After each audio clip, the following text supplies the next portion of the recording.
Keep my name out your mouth, yeah, they warned you I'm bipolar. Go and rearrange your face and hit my block just like a stroller. My name is legendary, that's before I'm counting paper. With my road to redemption, now it's next up elevators. R2R.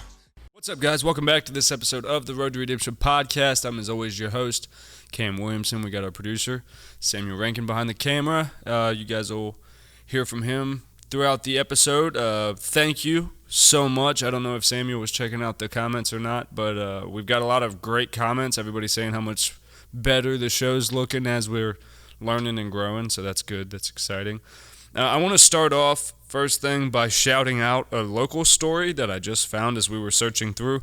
A local Taco Bell employee, Sandra Frazier, from here in Clarksville, Tennessee, was working a shift that she doesn't usually work. Her coworkers were all standing around inside. They saw somebody coming through the drive-thru the wrong way, and obviously that caught their attention. They ran out to try to figure out what was going on because the car was like going nuts. They saw that there was a man unconscious behind the wheel, so they stopped the car, dragged him out. Mrs. Frazier, it seemed like, performed CPR for like 11 minutes straight until paramedics got there. Somebody inside the restaurant called 911, and yeah, they saved his life. Mrs. Frazier said, the woman performing CPR said, as he was getting like lifted up onto the stretcher into the back of the ambulance, she saw the man reach up and grab one of the paramedics' arms, so they knew he was all right. Yeah, that's just awesome. We're going to talk about some negative stuff, so I wanted to start with some positive, and especially positive that's local. They made it all the way to CNN with that story, so I don't know like whether it aired or whether it was just online, but I think that's cool. I'm glad that at least somebody's grabbing it, and I'd like to be a part of sharing that story, so big ups to Sandra Frazier for sure.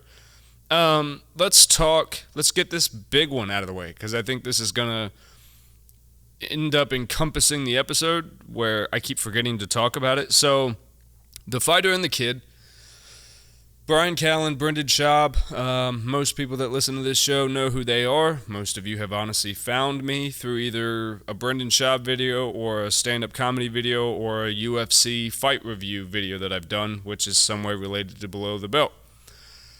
The Fighter and the Kid has been a very popular podcast for, I don't know, somewhere around 5 to 7 years. The hosts, Brendan Schaub, Bryan Callen, good friends. Recently, I don't know, 6 months ago, their good friend, Chris D'Elia, came under fire because he was accused of grooming and being a sexual predator to underage women via social media. He was going on the DM boxes of, I guess, a lot of women, and he was offering himself up to them, kind of just being creepy, saying shit like, "Dog, do you want to cuddle? Do you want to make out?" It was just weird. Nothing to prove that Chris D'Elia knew in any way that these girls were underage. Most of them pretended like they were in their 20s. So that happened. Once the air kind of cleared on all that, Bryan Callen, one of the hosts of The Fighter and the Kid, was accused of full-fledged rape like 20 years ago. This woman came to, I think it was like the LA Times, and released this story about Bryan Callen essentially raping a girl and saying it's kind of how it's done to get stage time, I think, because they're stand-up comedians. Bryan Callen immediately did the opposite of what Chris D'Elia did, and he came out on social media, and he goes, "Look, this is a flat 100%. This is not true. This is a lie. I never did this. I've never acted in this way. I know even on my worst day, I never did something like that." So, because of all of this, there's this serious cancel culture that seems to be going on throughout Los Angeles comedy right now, which is to be expected. Joe Rogan's there. Well, not anymore. He moved to Texas. But Joe Rogan's there. When you get a big podcast circuit that starts to build, especially like what was going on there, they had Joe Rogan, The Fighter and the Kid, Whiskey Ginger, Bad Friends, Tiger Belly.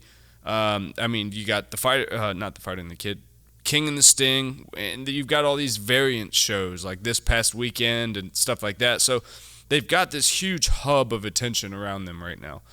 The one thing that Bryan Callen, especially, and Brendan Schaub have against them is their fan base. So their fan base is a bunch of broy dudes who kind of revel in the shit and balls dick joke kind of stuff. I mean, that's what they do.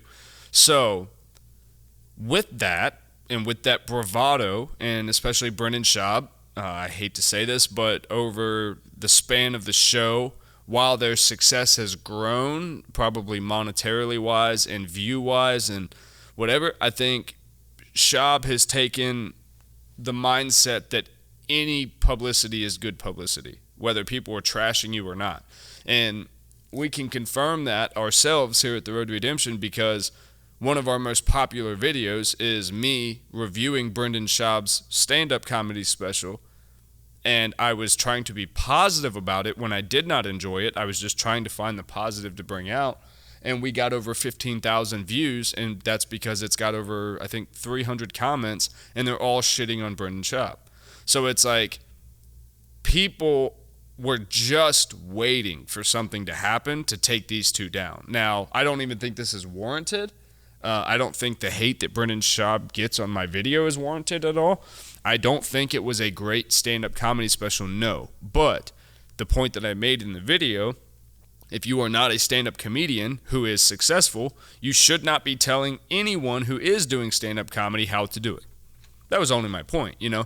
I think Samuel and I can both agree that we can go home and watch a stand-up comedy special of a stand-up comedian and go, oh, that just wasn't for me. You know, that was either underdeveloped, that seemed like maybe, I got some in my eye, it seemed like maybe they needed more time, like whatever it was. There was a lot of different essences to it, but he did a stand-up comedy special for Showtime 3 years into his career. I mean, most people haven't even made it out of open mics yet at that point. So anyway, that all to say, the pride before the fall, and I've said this on so many of their comment sections, and I'm sure I just came off as some other hater, but everything about the fighter and the kid recently has been how great are they, how untouchable are they, how much better are they than other people, branding, selling, and they're not reading their comments. Like, their own fans turned against them and was like, hey, this guy's turning into a douche. The best part about this show is completely gone now. They don't even do it anymore, and it's just a drama show. So with that, you got success that you've always wanted, but you got it the wrong way. You know, I think Schaub himself has shown he's really willing to do whatever to be successful, and that's a good thing. He played football in college, and he went to a an NFL camp, and then he became a UFC fighter. He did pretty well there, and then he moved to podcasting. He's done well there. Branding, I mean, the man is very smart, but unfortunately, I think him and Bryan Callen's downfall is they need attention so badly. And with that, it worked, but when you get a lot of attention, you're going to get opportunists, I think, which is what this situation is. Now, she came out, she accused him. He full-fledged denied it, said that's absolutely not true. And then an interesting move happened where, so the Fighter and the Kid podcast had to stop. So they don't do it anymore on YouTube. Now it's called The Fighter and the Rinks, and it's on a Patreon page. It's behind a paywall, and The Fighter and the Kid is now being hosted by Brendan Schaub and just usually whoever he can get as a guest host. It's been Josh Wolf and some other guy named Mike that he likes a lot. But I'm curious as to why they're not letting Bryan Callen generate any revenue during this time or be associated with the actual Fighter and the Kid podcast. That's interesting to me. I don't think it's good for them. I don't. I think they had done enough damage to themselves on YouTube and on social media platforms about, you know, the topics that they cover and the way that they do it. I think they were already starting to catch some of the fire from that. They were starting to get demonetized a lot on YouTube. Brendan was very vocally upset about YouTube and the way these things are. I've noticed that their ads have gone up a lot. They've got a lot more ads on the show, which means that support is probably pulling away in other areas. And then they just move it to a Patreon page. So that just shows that the financial side of things are not doing well, especially with stand-up comedy. Those guys are not on the road right now. So they are comedians first, podcasters second.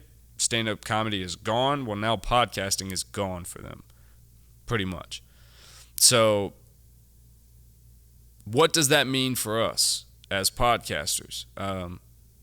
Again, I'm very fortunate. My show is called The Road to Redemption. So the last 4 years of my show has been nothing but me sitting on here telling all my dirty laundry, putting it out there, and then only like 18 months ago did we go, all right, let's stop talking about all that negative shit, let's move on and grow, and then that's where the studio came in. So I think it's very sad for Bryan Callen and Brendan Schaub. I think it's sad, especially the way it happened. I wish them the absolute best in this because I am fans of theirs. I want the show to come back. But I want it to come back as the show that I originally found, where it was two good dudes just trying to create cool stuff, and they weren't trying to say the most outlandish shit possible to try to get views, you know? And he would never admit this, but like Brendan Schaub does things just to annoy people, and he says things just to annoy people and just to seem arrogant and just to boast, so that way people are like, man, fuck Brendan Schaub in the comment section, but that blows the video up, and he knows that. So he's willing to take that hit, and I want to point that out to my fellow creators and my people that are in the game younger or at the same spot as either myself or Fighter and the Kid, if you're listening to this. Be of substance and know what you're about. If you're just willing to talk and be crazy and do that for views and be outrageous, well, then you're no different than a CNN or a Fox News. You're just not talking politics. You're just being outlandish in some other ways. So that is never, as you're seeing with big media and you're seeing with big podcasts that do that kind of shit, that's not ever going to last. You'll catch very quick virality, and yes, you may have a few good months or even a few good years, but at some point that will come home to roost. All that bad energy will come back, and it's going to present itself in something that doesn't even have to be true, but all the same could still very much take you off the air. So something to be I guess careful with. I again am lucky. I know for a fact I've never done anything crazy to anyone. There's no wild skeletons in my closet. So anybody that would ever come out against me would I would say the exact same thing Bryan Callen did, but I think that's what you do when you're innocent. I think if you're innocent, fuck all your PR people, fuck your lawyer, fuck all that. You come out and you go, look, I did not do this. You deal with sponsors and all that shit later. You have to say very clearly what it is. I think that's where Chris D'Elia died off, because Chris D'Elia still, to this day, I think, has not sent out a tweet, hasn't posted on Instagram, he put out like one half-ass statement, which his PR people did. You could tell just by the way it was written. Yeah, it's no good.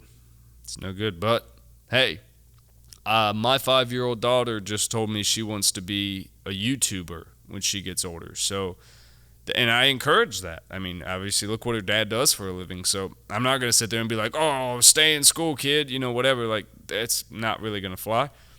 But be advised to all you younger creators out there. If you are seeking to put yourself online, be of substance and stay of substance. If you don't, those views may not be a good thing. So, Samuel just showed me some pretty amazing trailers, and we'll end the show like this because I'm not a big superhero fan. You guys know I don't know much about them. I talk about superheroes the same way I talk about barbecue, right? I know it's great. I know a lot of people love it, but I know that I don't appreciate it the way it should be appreciated, so I don't call myself a fan, if that makes sense. Like, Batman, I like him. I like the idea of Superman. I've never seen a good one of those movies, but I like them. I think they're okay. If they could make a good Superman movie, I'd watch it. Yeah, but there hasn't been one, right? There's been no good Superman movie. I mean, the originals were pretty okay. I'm not gonna go bashing at anybody. Man of Steel once again was okay. There haven't been like anything overly good, but that's because it's hard not to compare the DCU to the MCU. Right. Which is DC Universe to Marvel Comic Universe. Yeah. I'm surprised I got that. The Marvel Cinematic Universe and all that were absolutely phenomenal movies, and because of how good they are, and because they're also in the realm of superheroes, it's hard not to compare it to Right. the DCU, and that's what gets them real bad. Everybody wants to compare it to the MCU because they're both superhero movies, and it doesn't really end well for them.